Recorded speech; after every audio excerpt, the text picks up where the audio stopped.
Hello, friends, and welcome to the Exams Made Simple. So, we are back again with the Hindu Complete Newspaper Analysis for 11th of June 2024. 11 जून 2024 का the Hindu newspaper analysis देखेंगे। शुरू करने से पहले आपसे एक छोटी सी रिक्वेस्ट रहेगी कि please do like the video, है ना। तो 100-150 लाइक तो करवाओ यार, है ना। वो तो आप करा ही सकते हो। तो जितने लोग वीडियो देख रहे हैं, कसम खा लें कि वीडियो लाइक ज़रूर करना है। तो लाइक करे बिना आगे ना बढ़े, please do like from your and. I hope आप इतनी सी बात तो मानेंगे ही। और दूसरा, हमारा आप टेलीग्राम चैनल और इंस्टाग्राम पेज और हमारा ऐप ज़रूर डाउनलोड कर लें, क्योंकि जो 2025 के लिए हमने कोर्स स्टार्ट किया है उसमें कंटेंट अपलोड होना शुरू हो चुका है। जो लोग ज्वाइन करना चाहते हैं ज्वाइन कर लें, जो लोग प्रीलिम्स का वेट करना चाहते हैं प्रीलिम्स का वेट कर लें, जो लोग नहीं दे रहे हैं और वो कर रहे हैं वो तो ज्वाइन कर लें, उनको कोई दिक्कत नहीं है। हाँ, जो प्रीलिम्स दे रहे हैं वो प्रीलिम्स के बाद देख लें, है ना। तो I hope you got clarity. I hope आप लोग ज्वाइन करेंगे और मैं इतनी गारंटी देता हूँ कि जो लोग ज्वाइन करेंगे वो कहीं से कहीं तक उनको ये नहीं लगेगा कि यार मज़ा नहीं आया या कोर्स में, या चीज़ें नहीं कंप्लीट हुई या पढ़ नहीं पाए। क्योंकि लास्ट ईयर में हमने कोर्स किया था, उसमें हमको बहुत अच्छा रिजल्ट मिला, है ना। सिलेक्शन फाइनल लिस्ट में होना एक बड़ी बात होती है, तो दैट वी गॉट, एंड वो चीज़ हम इस बार भी रेप्लिकेट कर पाएंगे। आई होप आप लोग you will become a part of that. Start करते हैं सबसे पहले आज के न्यूज़पेपर एनालिसिस को। तो जैसा हमारा इस समय 2-3 दिन से हमने प्रक्रिया की कि भैया लास्ट से ही शुरू करो, वही ज़्यादा बेटर रहता है, ठीक है ना। तो let's start from the and. सबसे पहले अपन चुपचाप चले आए इसमें जो लास्ट पेज है, क्योंकि जाएंगे तो 18 पेज तक जाना पड़ेगा, ठीक है। तो अब यहाँ पे तो ओके। सो सबसे पहली जो न्यूज़ हम डिस्कस करेंगे वो है south Switzerland host summit aimed at working out Ukraine peace process. तो अभी हुआ क्या कि यहाँ पे एक्चुअली स्विट्जरलैंड में एक समिट होस्ट करने का बोला है, और वो क्या एम कर रहा है फॉर यूक्रेन पीस प्रोसेस, मतलब जो यूक्रेन और रशिया में वॉर है उसके बारे में। कुल मिला के कोई जैसी खास चीज़ नहीं है, बस ये चीज़ क्या होता है कि लोग बैठ करके डिस्कस करते हैं कि भाई कैसे पीस लाएं, और बढ़िया अच्छे 5 स्टार होटलों में बैठते हैं और वहाँ खाने पीने की व्यवस्था करते हैं, और फिर अंत में कोई नतीजा नहीं निकलता है इसका, ठीक है ना। तो यहाँ पे मेन जो चीज़ है वो है यहाँ पे G7 का नाम आया, चूँकि आपको दिख रहा होगा कि G7 समिट जो इस बार इटली में होने वाला है, ठीक है ना। इस बार इटली का है, तो एक तो G7 की वो हो गई। अब G7 के मेंबर्स हमको ज़रूर देखने हैं, G7 के मेंबर्स और G7 के बारे में थोड़ी सी चीज़ें हम जान लेते हैं। तो let's start with that. G7 के देखो मेंबर्स में पहला जो इंपॉर्टेंट मेंबर है वो है Canada. The first important member is Canada. थोड़ा मैं इसमें कर दूँ। दूसरा इंपॉर्टेंट मेंबर है फ्रांस है, देन जर्मनी है, देन इटली है, देन जापान है, देन यूके है, एंड देन यूएस है, ठीक है ना। एंड ये लगभग रेगुलरली मिल रहे हैं 1980 से। एंड G20 भी बाद में G20 1999 से मिलना शुरू हुआ है, लेकिन इससे 1999 से पहले मतलब ये G7 तो और पहले का है, 1973 के आसपास इसका फॉर्मेशन हुआ था। तो ये बहुत पहले से मिल रहा था। तो अगर आपसे कभी क्रोनोलॉजिकल पूछा जाए कि भैया G7 पहले था कि G20, तो G7 पहले था, फिर G20 बाद में था, ठीक है ना। कंट्रीज़ के लिस्ट मैंने आपको बता दिया है। अभी जो रिसेंट समिट है वो इटली में होने वाला है, तो ये भी आप याद रखिएगा। I hope you will remember that as well. और एक ये इंटर गवर्नमेंटल पॉलिटिकल और इकोनॉमिक फोरम है, याद रखिएगा। कभी पूछता नहीं पैसे, inter governmental political and economical forum है, it's a political and economical forum. तो ये भी एक टर्म आप जो है याद रखिएगा। G7 पहले G8 हुआ करता था, जब रशिया इसका मेंबर हुआ करता था। रशिया अब हट गया है ना। तो ये भी इंपॉर्टेंट चीज़ है। इसका फॉर्मेशन ईयर जो मैंने बताया 1973, वो ज़रूर याद रखिएगा। इट वॉज फाउंड इन 1973, तभी इसका फाउंडेशन हुआ था, ठीक है ना। And it's a intergovernmental organisation. बाकी मैंने आपको बता दिया। I hope you got clarity regarding this news article. ये आपको समझ में आ गया होगा। आगे मूव करते हैं, देखते हैं और क्या इंपॉर्टेंट न्यूज़ आर्टिकल है which we have to discuss. अब यहाँ पे देखो 2 न्यूज़ आर्टिकल इस पेज में है, बहुत अच्छी न्यूज़ है। पहली न्यूज़ है India welcomes Egypt, Iran, UAE, Saudi Arabia, Ethiopia for joining BRICS. तो यहाँ पे सबसे पहली बात, तो यहाँ पे 2 चीज़ें हमको मिल गई। एक तो ब्रिक्स क्या है, और ब्रिक्स के जो नए मेंबर्स हैं उनके बारे में। तो सबसे पहले 5 नए मेंबर्स जुड़े हैं, उनके नाम हम देख लेते हैं। 5 जो नए मेंबर्स जुड़े उनके नाम देखते हैं। उनके नाम है इजिप्ट, पहला तो इजिप्ट याद रखेगा, ईरान सेकंड, UAE तीसरा, सऊदी अरेबिया चौथा, इथियोपिया पांचवा। 5 new members are Egypt, Iran, UAE, Saudi Arabia and Ethiopia, ठीक है ना। अब ब्रिक्स की अगर हम बात करें तो ये भी इंटर गवर्नमेंटल ऑर्गेनाइजेशन है। पहले इसमें केवल Brazil, Russia, India, China, south Africa हुआ करता था। अब 5 और जुड़ने से मेंबरशिप टोटल कितनी पहुंच गई है भैया? 10 पहुंच गई, ठीक है ना। तो ये भी इंपॉर्टेंट चीज़ समझ में आ गई आपको। इसका जो फॉर्मेशन ईयर अगर हम देखें, फॉर्मेशन ईयर इसका 2009 है, 2009 was the formation year for BRICS, ठीक है ना। और इसका जो फाउंडेशन था, जो फर्स्ट ब्रिक्स समिट था वो रशिया में हुआ था, ये कैटरिनबर्ग में, ये कैटरिनबर्ग, ठीक है ना, ये कैटरिनबर्ग में इसका पहला समिट हुआ था। और अभी जो है अभी 10 मेंबर हो जाएंगे, चूंकि मैंने आपको ये बता दिया कि इसमें 2009 में फर्स्ट समिट हुआ था, ठीक है। ये भी आप इंपॉर्टेंट याद रखिएगा, all this things are important. ये वर्ल्ड का याद रखिएगा 45% ग्लोबल पॉपुलेशन ब्रिक्स में है, क्योंकि इंडिया चाइना दोनों इसके मेंबर हैं, तो 45% वर्ल्ड की जो पॉपुलेशन है वो इसी के अंदर है, ठीक है ना। I hope you got clarity regarding that as well. ये आपको समझ में आ गया ना, ठीक है, ओके। तो ये ब्रिक्स के बारे में हो गया। देन ये 5 नए मेंबर्स भी हो गए, ब्रिक्स के बारे में भी हो गया, ये अपने नोट्स में ऐड कर लेना आप लोग, तो that will be a good thing. South Africa बाद में जुड़ा था, पहले तो केवल ब्रिक ही था, 4 कंट्रीज ही थी। Sudan paramilitary group loots a main hospital in Darfur. अब यहाँ पे देखो सूडान की तो देखो हालत ख़राब है। इस न्यूज़ आर्टिकल को मैंने यहाँ से फिर ऐड भी किया है, हालांकि मैंने सारे ऐड किए हैं, लेकिन ये आप अगर हमारा टेम्स IAS का वेबसाइट पे आएंगे तो आपको पूरे नोट्स मिल जाएंगे, ठीक है ना। तो every news article you can get in our Tems IAS website. तो आप देख सकते हैं यहाँ पे एक इंपॉर्टेंट न्यूज़ जो है, short summary of the Darfur region के नाम से मैंने लिखी है, short summary of the Darfur region. तो अब अगर हम बात करें डारफर रीजन की, तो आपको पहले मैं दिखा देना चाहता हूँ डारफर रीजन। तो आप देखें आप मैप में, तो इसलिए मैं आपको बोल रहा हूँ, मैप आप जो हमारा वेबसाइट है उसको फॉलो करिए, प्लस जो हमारा ऐप है उसको फॉलो करिए, तो आपको इसके अलावा कुछ और देखने की जरूरत नहीं पड़ेगी अब। और अगर आपने कोर्स ज्वाइन किया तो प्रीलिम्स में मैं आपको गारंटी दे रहा हूँ कि आप एक बहुत अच्छे स्कोर को कर लेंगे अगर आप मेहनत करते हैं तो, ठीक है ना। तो यहाँ पे सूडान की बात करें, सूडान को देखें, अगर हम सूडान का बॉर्डर देखें तो यहाँ पे इरित्रिया दिख रहा होगा आपको, जो इसका ईस्टर्न पार्ट है इरित्रिया, ईस्टर्न में ही इथियोपिया ही है, और नदन में आपको यहाँ पे इजिप्ट दिख रहा होगा, ठीक है ना, नदन में आपको इजिप्ट दिख रहा होगा। देन आपको साउथ पार्ट में साउथ सूडान दिख रहा होगा, और इधर जो इसका वेस्टर्न पार्ट है, वेस्टर्न पार्ट में आपको डारफर दिख रहा है, वेस्टर्न पार्ट में इसका आपको डारफर दिखता है, ठीक है ना। डारफर रीजन के साथ बॉर्डर कौन कौन से हैं, तो यहाँ पे आपका ये आपका चैड है, देन लीबिया है ना डारफर रीजन में। सूडान तो है ही, साउथ सूडान भी रहेगा, ठीक है ना। तो सेंट्रल अफ्रीकन रीजन भी है, CAR जिसको लिखा हुआ है। तो all these are the bordering part. Darfur में आपको 2 लोकेशन दिखी है, फाता बुरनू और नरतीती, तो ये भी आप याद रखना, फाता बुरनू और नरतीती के बारे में याद रखेगा। I hope you will remember that as well. अब यहाँ पर हम बात कर लेते हैं इसकी लोकेशन जो है, ऑब्वियस बात है डारफर रीजन की लोकेशन है वेस्टर्न सूडान। मीनिंग होता है land of the Fur, Darfur land of the Fur, Arabic word है। हिस्ट्री की अगर हम बात करें तो it's independent sultanate for centuries तक ये इंडिपेंडेंट रहा अंटिल लेट 19th सेंचुरी। उसके बाद ये काफ़ी कॉन्फ्लिक्ट और डिस्प्लेसमेंट हुआ 20th सेंचुरी में। अब रिसेंट कन्फ्लिक्ट की अगर हम बात करें तो ये 2003 से शुरू हुआ, जब रेबल ग्रुप्स ने और सूडानीज जो गवर्नमेंट थी उनके बीच में ये डिस्प्यूट शुरू हो गया। इसमें एथनिक टेंशन्स भी इन्वॉल्व हो गए। एथनिक टेंशन्स मतलब कि एक रेशियल कम्युनिटी दूसरे रेशियल कम्युनिटी के अगेंस्ट, है ना। और इसमें कंपटीशन ऑफ द रिसोर्सेज की ये मेन बात चल रही थी भाई, कि हमारे रिसोर्सेज आप यूज़ कर रहे हो, आपके रिसोर्सेज हम, ये भी था competition among the resources. And इसको एक it is considered as a humanitarian crisis now and potential genocide भी माना जाता है इसको। तो I hope you will remember all these facts. Other points की अगर हम बात करें तो डाइवर्स पॉपुलेशन है with Arabic and ethnic nationalities, ethnicities. तो यहाँ पे ऑब्वियसली बात है, जो एथनिक नेशनैलिटीज़ है उसमें अरेबिक हैं, अफ्रीकन है, and it's a semi arid region, है ना। और इसमें ज़्यादातर डेजर्ट एरिया है, थोड़े बहुत फर्टाइल एरियाज़ में। तो I hope you will remember again regarding the Darfur region. Location मैंने आपको दिखाई दी है, बाकी सारी चीज़ें आपको बता दी है। आई होप आपको मज़ा आया होगा। आगे मूव करते हैं, देखते हैं और क्या इंपॉर्टेंट न्यूज़ आर्टिकल हैं जिनके बारे में हमको डिस्कस करना है। तो you can move ahead with me, आप बिल्कुल मेरे साथ आगे बढ़ सकते हैं।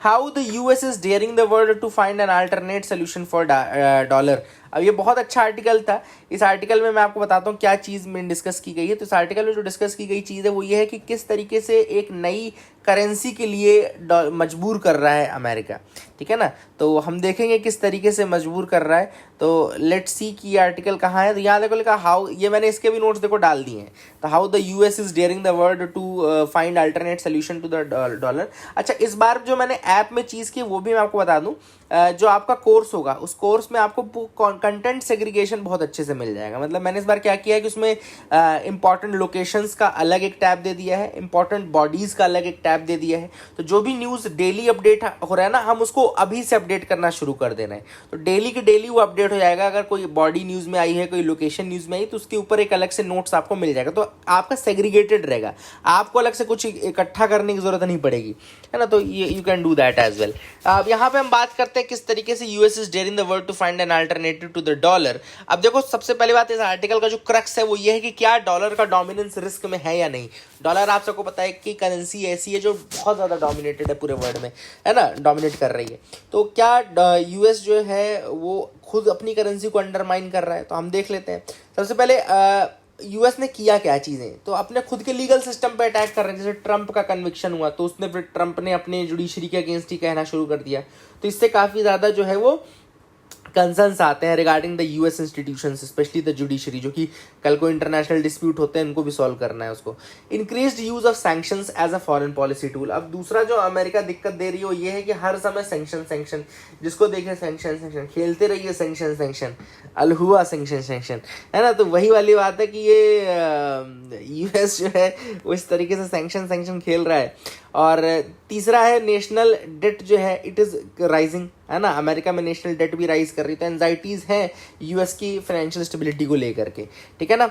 अब यहाँ पे दिक्कत क्या है? दिक्कत ये कि भैया कोई क्लियर अल्टरनेटिव इमर्ज नहीं कर रहा है। तो फ्रस्ट्रेशन बहुत है यूएस एक्शंस के कारण, बट चूंकि दूसरी जो करेंसीज हैं दे लैक अपील, है ना। अब वो अपील क्यों लैक कर रही हैं? क्योंकि ऑब्वियस बात है, कहीं पे इंस्टेबिलिटी है, कहीं पे अथॉरिटेरियनिज्म है, कहीं पे मतलब इतनी डेप्थ नहीं है मार्केट की जितनी यूएस मार्केट की है। तो ये सारी चीज़ें हैं जो कि मिसिंग है दूसरे अल्टरनेटिव्स में, इसलिए हम कोई दूसरा अल्टरनेटिव ले नहीं पा रहे हैं। डॉलर की जो स्ट्रेंथ है वो कहाँ से आती है? तो डॉलर की स्ट्रेंथ जो आती है वो यूएस इकोनॉमी से आती है, वो स्ट्रॉन्ग इंस्टीट्यूशन से आती है, वो रूल ऑफ लॉ से आती है, जिसने कि ट्रेडिशनली और हिस्टोरिकली सपोर्ट किया है इस तरीके से। अब वो सारी चीज़ें दोबारा अगर गेन कर जाता है तो दोबारा फिर वही सारी चीज़, वही इज्जत हो जाएगी। लेकिन अभी तो फिलहाल के लिए तो बात यही देखी जा रही है कि बेसिकली थोड़ा इसके मतलब वेन हुई है जो डोमिनेंस है। कंसर्न्स तो है, लेकिन ऑब्वियसली बात है स्टिल डॉलर जो है it remains the world reserve currency. अभी भी डॉलर जो है बहुत इंपॉर्टेंट करेंसी है। एंड डॉलर की होल्डिंग्स भी सेंट्रल बैंक्स प्लान कर रही हैं। तो ऑब्वियस बात है फॉरेक्स रिजर्व बढ़ाई नहीं, वो सब डॉलर में ही होता है। तो दीज थिंग्स आर इंपॉर्टेंट। अब ये इंपॉर्टेंट है कि क्वेश्चंस ये है कि क्या भैया यूएस कमिटेड है कि नहीं है। तो सबसे पहले क्या चीज़ें मेक श्योर करनी पड़ेंगी यूएस को, तो एक है इंडिपेंडेंट जुडिशरी, है ना। जैसा कि इंडिपेंडेंट जुडिशरी अगर रही जो बैलेंस बना के चल सकती हो नेशनल सिक्योरिटी कंसर्न्स में और ड्यू प्रोसेस में, तो एक तो वो चाहिए, है ना। दूसरा हमको स्ट्रांग इंस्टीट्यूशंस चाहिए, रूल ऑफ लॉ की चीज़ चाहिए, है ना, ताकि लोग ट्रस्ट कर सकें किसके ऊपर? यूएस के ऊपर। तो एक ये कुछ चीज़ें जो इंपॉर्टेंट है। डॉलर के फ्यूचर के बारे में ऑथर ने यहाँ पे बताया है कि यूएस में भी eroding the trust but other options are contently worse. दूसरे ऑप्शंस अभी वर्स हैं, इसलिए डॉलर का डोमिनेंस चैलेंज जरूर फेस कर सकता है, लेकिन इसको डिथ्रोन करना बहुत ज़्यादा मुश्किल होगा। तो I hope you got clarity regarding that as well. ये आपको समझ में आ गया होगा।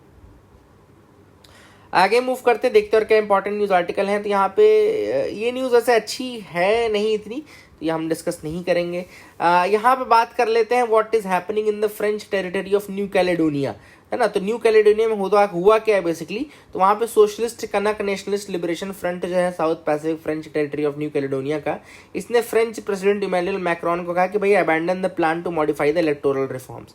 Abandon the plan to modify the electoral reforms. Electoral reforms को मॉडिफाई करने का प्लान जो है वो छोड़ दो, ठीक है ना। अब यहाँ पे मैं आपको बता दूं, लेट्स सी कुछ फैक्ट्स रिगार्डिंग न्यू कैलेडोनिया। जो ये न्यूज़ आर्टिकल है ना, ये इस न्यूज़ आर्टिकल में आपको बाकी, क्योंकि इंटरनेशनल एडिशन है ना, तो इंटरनेशनल एडिशन में आपको बहुत ज़्यादा चीज़ें वहाँ की नहीं पढ़नी है, वहाँ की डिटेल्स नहीं पढ़नी, लेकिन न्यू कैलेडोनिया के बारे में आपको जरूर जानना है। तो न्यू कैलेडोनिया क्या है मैं आपको बता दूं, it's a French territory which is located in the south western Pacific ocean. New Caledonia क्या है?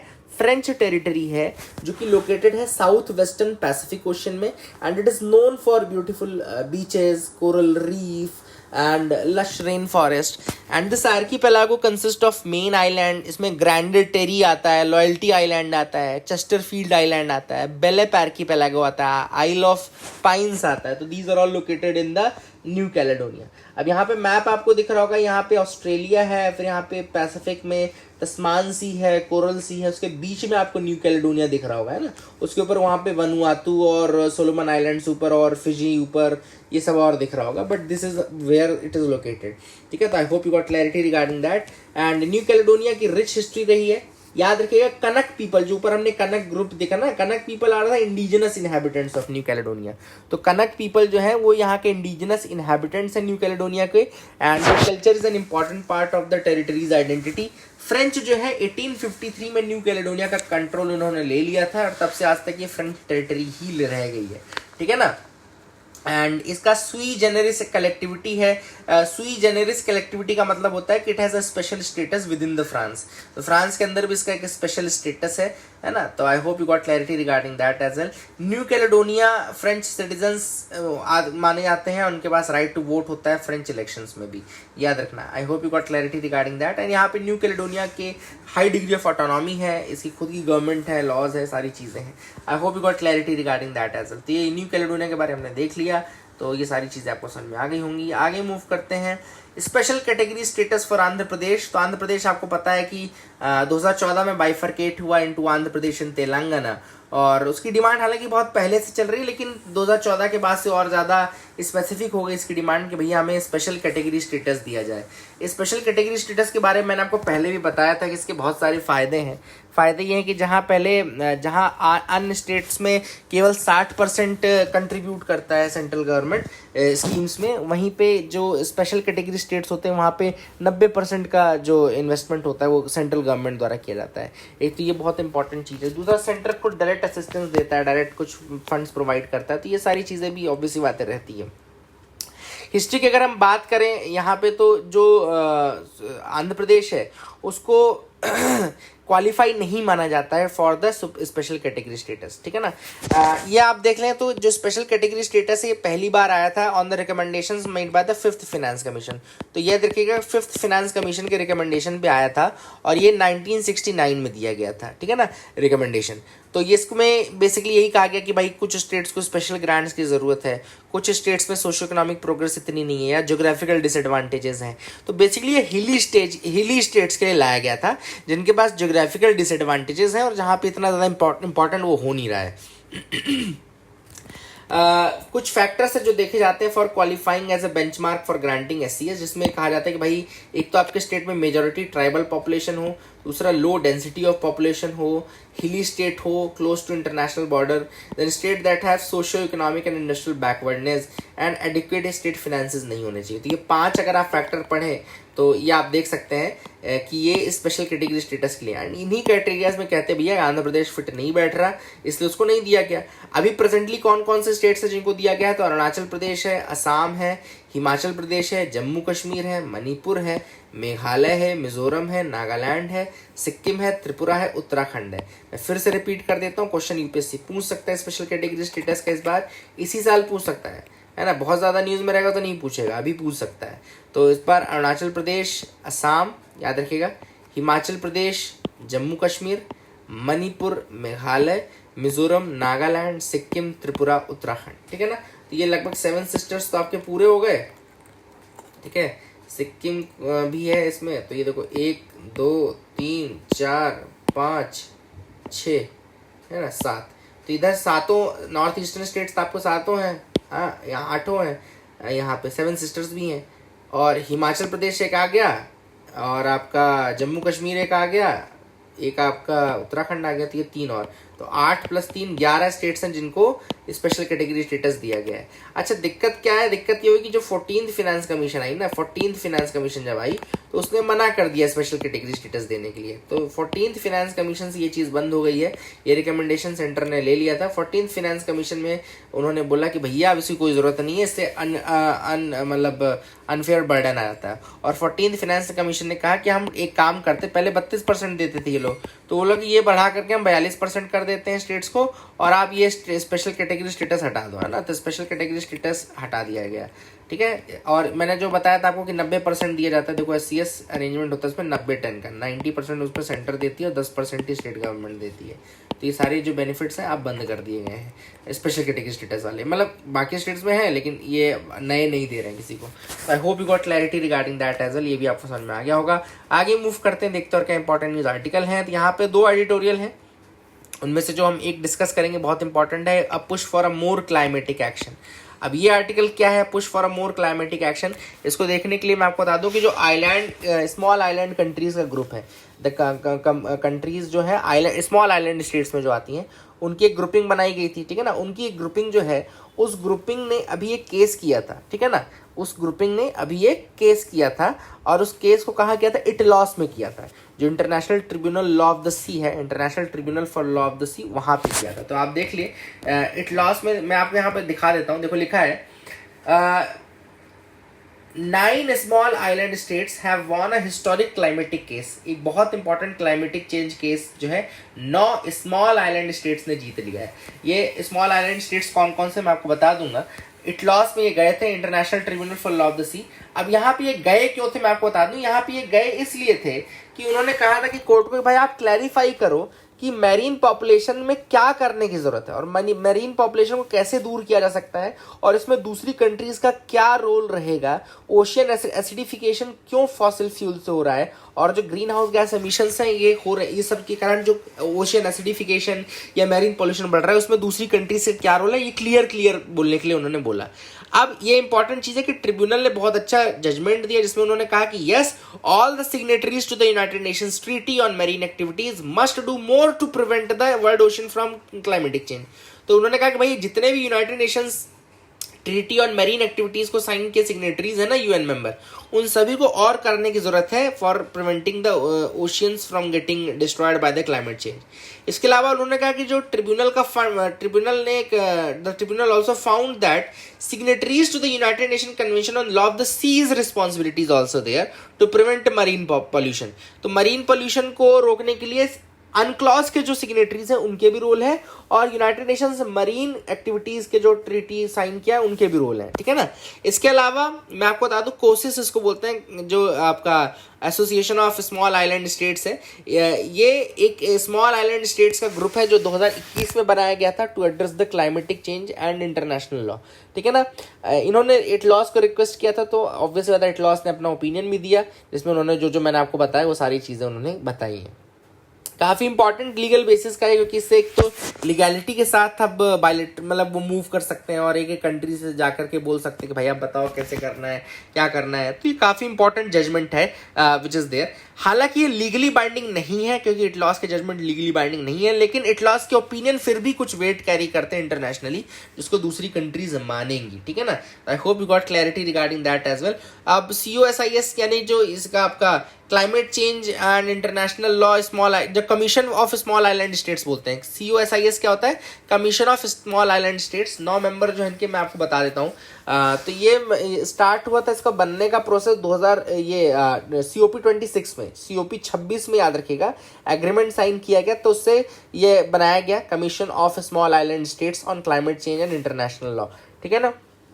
तो इसमें जो मेंबर्स हैं, एक तो एंटीगुआ एंड बारबुडा, दूसरा है तुवालू, तीसरा है पालाऊ, चौथा है न्यू, पांचवा है Vanuatu, Saint Lucia, Saint Vincent and Grenadines, Saint Kitts and Nevis. तो ये इसके मेंबर्स हैं। आई होप ये आप देख पाएंगे, आप इसको फिर से एक बार सुन लीजिएगा। एंड यहाँ पे एक और चीज़ उन्होंने लिखी है कि भैया membership is open to any member of the alliance of small island states. तो अलायंस ऑफ स्मॉल आइलैंड से कोई भी मेंबर जो है उसके लिए ओपन है ये COSIS। तो I hope you got clarity regarding that as well, ये भी आपको समझ में आ गया होगा। एडिटोरियल जो दूसरा आपको दिख रहा है सुहासिनी हैदर ने लिखा है हालांकि, बट इसमें लिखा है कि किस तरीके से US और इंडिया के रिलेशन अभी इम्पैक्ट हो रहे हैं। तो देखो, एक तो बहुत अच्छी चीज़ है कि हमारे रिलेशंस इंप्रूव हुए हैं, पहले से बहुत ज़्यादा इंप्रूव है, चाहे वो डिप्लोमेटिकली देख लो, चाहे डिफेंस पॉइंट ऑफ व्यू से देख लो, चाहे क्वाड में देख लो। क्वाड में हमको एक स्पेशल रोल दिया गया है, सारी चीज़ें हैं।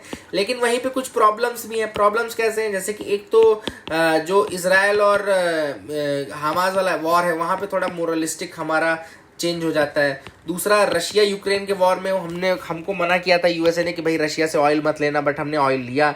S-400 आपको डिफेंस जो याद होगा, डिफेंस प्रोग्राम प्रोक्योरमेंट हमने किया, उसके लिए भी यूएसए खुश नहीं था, लेकिन हमने वो भी खरीदा। तो कई कई ऐसे छोटी छोटी चीज़ें हैं जो आ जाती है रिलेशनशिप में, बट अदरवाइज अगर आप देखें तो काफ़ी ज़्यादा अच्छा रिलेशन है। और चाइना जो फैक्टर है, उस कारण से ना चाहते हुए भी यूएस को हमारे क्लोज आना ही पड़ेगा, है ना। हालांकि कुछ और चीज़ें बीच में हुई, जैसे कि आपको वो पन्नू का केस याद होगा, है ना, पन्नू ये जो कनाडा वाला केस था, तो वहाँ पे भी यूएसए का स्टैंड जो था बहुत ज़्यादा अच्छा नहीं था। अभी पोल्ट्री में उन्होंने केस जीता है, हालांकि हमने बायलैटरली उसको रिजॉल्व कर लिया, पोल्ट्री वाला जो केस था, तो बट वो भी उन्होंने केस तो कर ही दिया था। तो वो भी कुछ चीज़ें हैं ऐसी जो कहीं ना कहीं बीच में आ जाती हैं, जो वो कर देती हैं, लेकिन अदरवाइज हमको रिलेशन उनसे अच्छे करने पड़ेंगे और मजबूरी भी है हमारी। तो I hope you got clarity regarding that as well. अब यहाँ पे बात चल रही है इंडियन ओशियन की। इंडियन ओशन के बारे में एक जो इंपॉर्टेंट चीज़ है मैं आपको बता दूं, जो इस आर्टिकल में आई है, वो है कि इंडियन ओशन बहुत एक वार्म बाथटब की तरह बनता जा रहा है। Indian ocean is becoming like a hot bathtub. इसका एक तो रीजन है क्लाइमेटिक चेंज, ऑब्वियसली बात है, क्लाइमेटिक चेंज इसका बहुत बड़ा रीजन है ना। अब क्लाइमेटिक चेंज के कारण ही जो बाकी फैक्टर्स है वो काम नहीं कर पा रहे, इसलिए एक हॉट बाथटब की तरह बनता जा रहा है ना। And the heat is gaining, heat बढ़ती जा रही है ग्लोबल वार्मिंग के कारण भी, प्लस पैसिफिक भी इसमें बहुत एडिशनल हीट डंप करने लगा है। प्लस जो कोल्ड वाटर आता था सदर्न ओशन से, वो अब उतना ज्यादा ठंडा नहीं रहा, वो भी क्लाइमेटिक चेंज को वो करता है। तो all these reasons are there, जिस कारण से जो Indian ocean, it is among the fastest warming oceans, it is among the fastest warming ocean. And इसका ऑब्वियसली बहुत सारे कंसिक्वेंसेज हैं हीट वेव्स के लिए, रेन के लिए, स्पेशली जो इंडियन सब कॉन्टिनेंट है। मरीन हीट वेव्स भी अब बहुत ज़्यादा एक बड़ा कंसर्न बन चुकी हैं। एंड ये मरीन हीट वेव्स आपका कोरल्स के लिए और एक्वेटिक लाइफ के लिए बहुत ज़्यादा नुकसानदायक है। अदरवाइज इंडियन ओशन बहुत ज़्यादा अच्छा ओशन है और बहुत वास्ट रिसोर्सेज हैं, फिशरीज को सपोर्ट करता है, बिग स्मॉल फिशेज आती हैं यहाँ पे, आपके सार्डीन्स, मैक्रेल, टूना सब मिलती हैं। डॉल्फिन्स के लिए भी बहुत ज़्यादा अच्छी लोकेशन है, टूरिस्ट अट्रैक्शन है, वेल्स भी आपको मिल जाएंगी यहाँ पे। तो people flock here. And Andaman Nicobar islands, Lakshadweep हो गया, they are very important tourist locations, यहाँ पे लोग जाते हैं। And this is the thing which is important. I hope you got clarity, ठीक है।